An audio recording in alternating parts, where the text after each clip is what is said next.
Okay, तो ये छोटा सा कॉन्सेप्ट है जो मैं आपको दरखास्त करूंगा कि आप आ, मैं ये डॉक्यूमेंट भेज रहा हूँ आपको. If you want you can just right this, but you can write these two examples for reference, right? And that concept is basically about clarification on joint venture being an unincorporated and a temporary association constituted for a limited purpose for carrying out a specified project within a specified time frame, right? And it has its members as the people who run that JV. ठीक है. तो यार दो example अगर आप ध्यान से पढ़ेंगे तो आपको ये समझेगा कि आज फॉर एग्जाम्पल जेवी है और वो जेवी के 4 मेंबर हैं. ठीक है.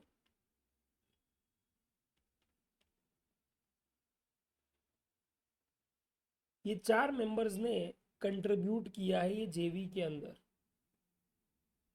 ओके. 100 रुपया.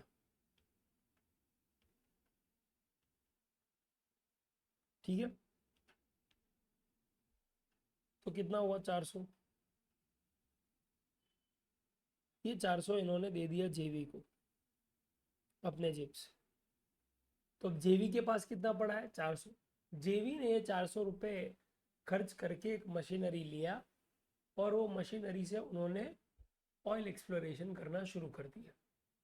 उससे जो भी ऑयल निकला वो उन्होंने रिफाइन किया और आगे जाके फिर बेच दिया, और उस पे से जो भी क्या प्रॉफिट आया वो बढ़ गया ये 4 जन में. तो ये जो ट्रांजैक्शन हुआ है ना, वो और कुछ नहीं है पर ट्रांजैक्शन इन मनी है. कैसे? सिंपल. इन लोगों ने पैसा दिया जेवी को, जेवी ने इससे मशीनरी खरीदा, मशीनरी से ऑयल आया, ऑयल से पैसा आया, और वही पैसा वापस चला गया इन मेंबर्स को. लेट्स से अगर 100 दिया था तो सबको 120 मिला है प्रॉफिट के साथ. पर है तो क्या ही? Transaction in money, give and take of money. Members ने पैसा दिया, वही पैसा उनको वापस थोड़े प्रॉफिट के साथ आ गया. तो ये जो पैसा गया है is nothing but cash calls, and these cash calls are nothing but what? Transaction in money, and transaction in money is neither goods nor service. तो उस पर नहीं लगेगा जीएसटी. तो किस पे नहीं लगेगा जीएसटी? कैपिटल कंट्रीब्यूशन पे नहीं लगेगा जीएसटी. ठीक है. ये पहला कॉन्सेप्ट. दूसरा कॉन्सेप्ट कि भाई आज यही 4 जन 400 रुपया कंट्रीब्यूट करते हैं जेवी को. अभी जेवी क्या करता है? ओके. एक मेंबर को पूछता है, जो ऑपरेटिंग मेंबर बोलते हैं उसको, जो ये सब पूरे जेवी का काम धाम संभाल रहा है, उसको पूछता है कि यार तेरे पास कोई वेंडर है क्या जिससे हम मशीनरी खरीद के ऑयल एक्सप्लोरेशन शुरू कर दे. उसने बोला भाई मेरे पास ही है, मैं नहीं खरीदा हुआ है, क्या टेंशन ले. तो उसने बोला हाँ तो बेच दे. उसने बोला नहीं भाई मैं बेचूं क्यों, मैं जेवी को रेंट पे दे दूंगा, मैं जेवी को ये मशीनरी रेंट पे दे दूंगा, तू मुझे भाड़ा दे दे. राइट. तो मैं मशीन का रेंटिंग सर्विस दे रहा हूँ जेवी को, और जेवी मुझे भाड़ा दे रहा है. राइट. लेट्स से 100 रुपये. तो डू यू रियलाइज ये जो 100 रुपया है ये क्या हो जाएगा? Supply of service. ये सप्लाई होगा क्योंकि यहाँ पे किसी का पर्सनल मशीनरी यूज हो रहा है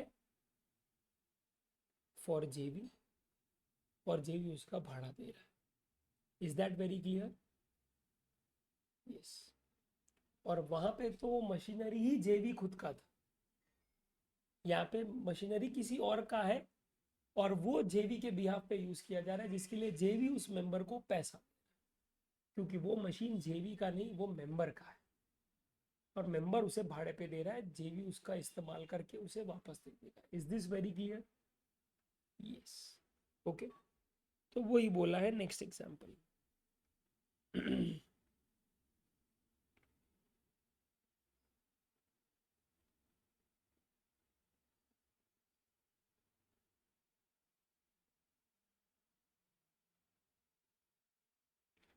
समझू? Yes sir, okay, that's it. तो ये एक पार्ट था। दूसरा पार्ट क्या है? दूसरा पार्ट माय डियर फ्रेंड्स है विथ रिस्पेक्ट टू पेट्रोलियम। तो इसका बहुत शानदार डायग्राम बना है, चेक कीजिए।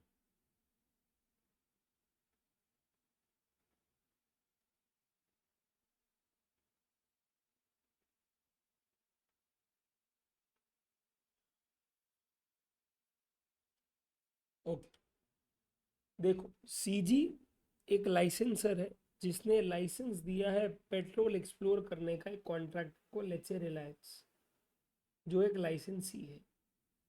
ठीक है, अब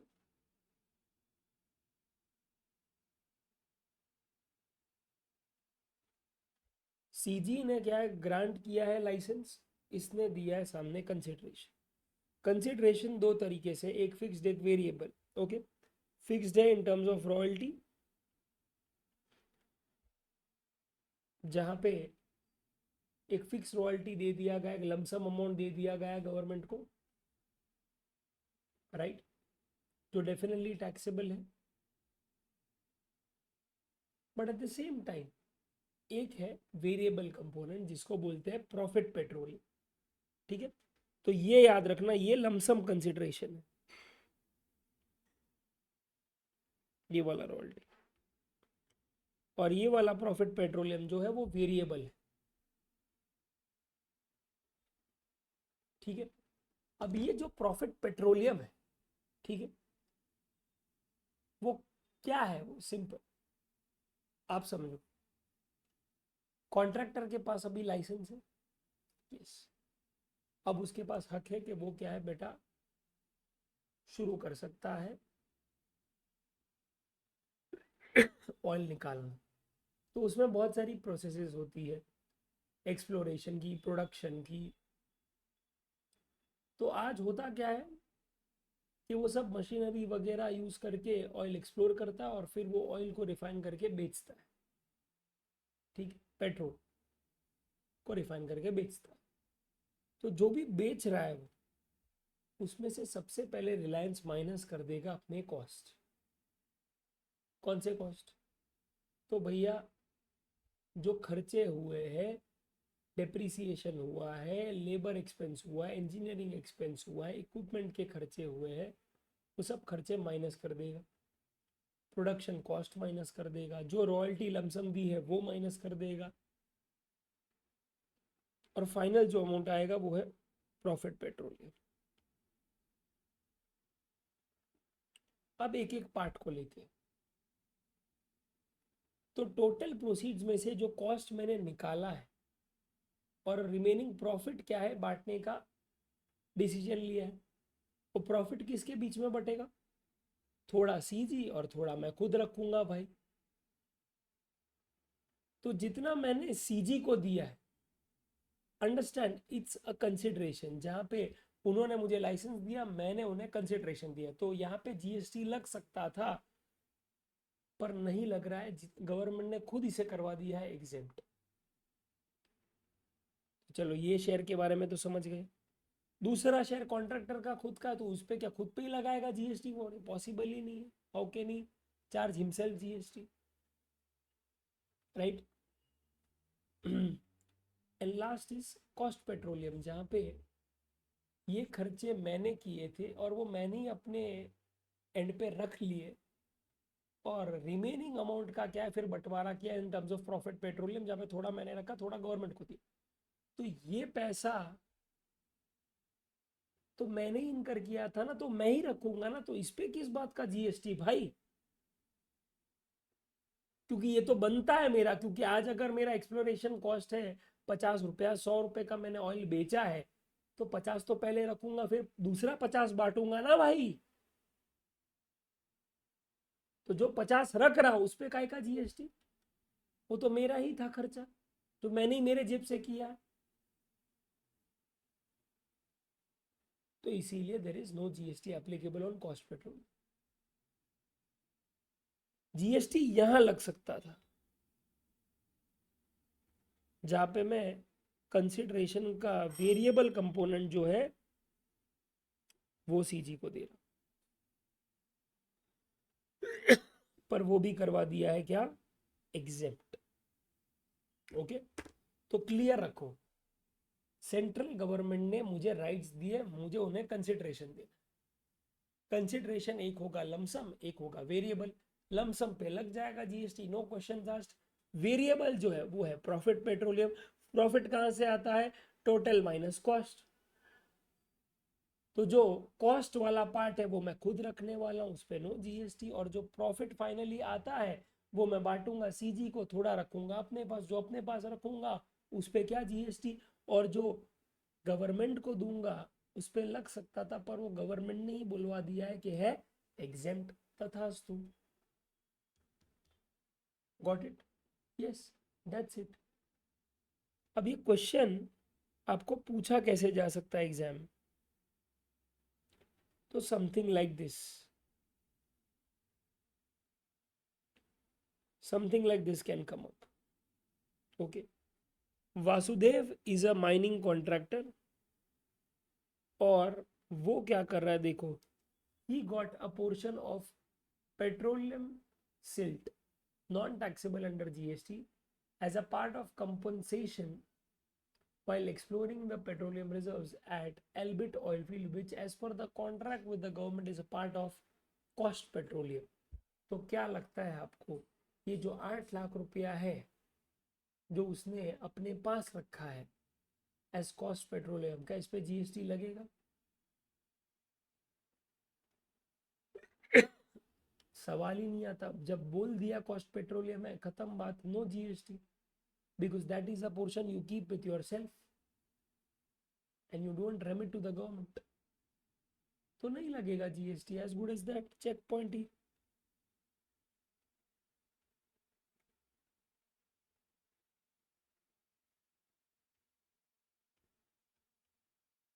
Compensation received in the form of petroleum silt, which as per the contract with the government is part of cost petroleum.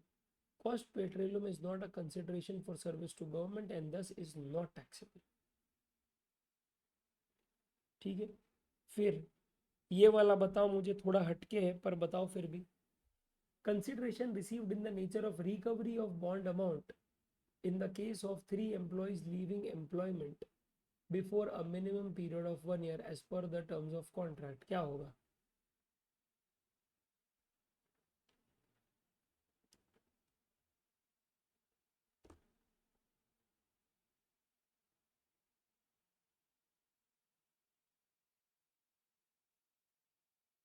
ये ट्रांजैक्शन क्या है कि भैया बॉन्ड था उसका मिनिमम 1 पीरियड का, राइट? तो consideration received in the nature of recovery of bond amount in the case of 3 employees leaving employment before a period of 1 year as per the terms of contract.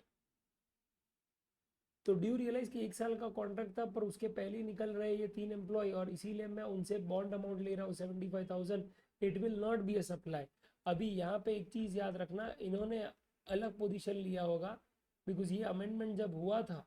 Okay, अच्छा अच्छा, okay fine, यहाँ पे भी यही बोला है, तो ठीक है, great. Not a supply since bond amount recovered is not a consideration for tolerating act of such premature putting of employment. Great, lovely. मुझे लगा कि ये थोड़ा जूना है क्वेश्चन, सो आई थॉट यहाँ पे ना लिया होगा ये स्टैंड, पर यही स्टैंड लिया है, नहीं आएगा GST because it is not a supply. और ये वाला बता दीजिए,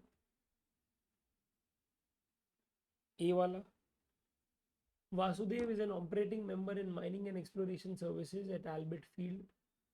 He has provided certain services to JV at same site in which he is also a member.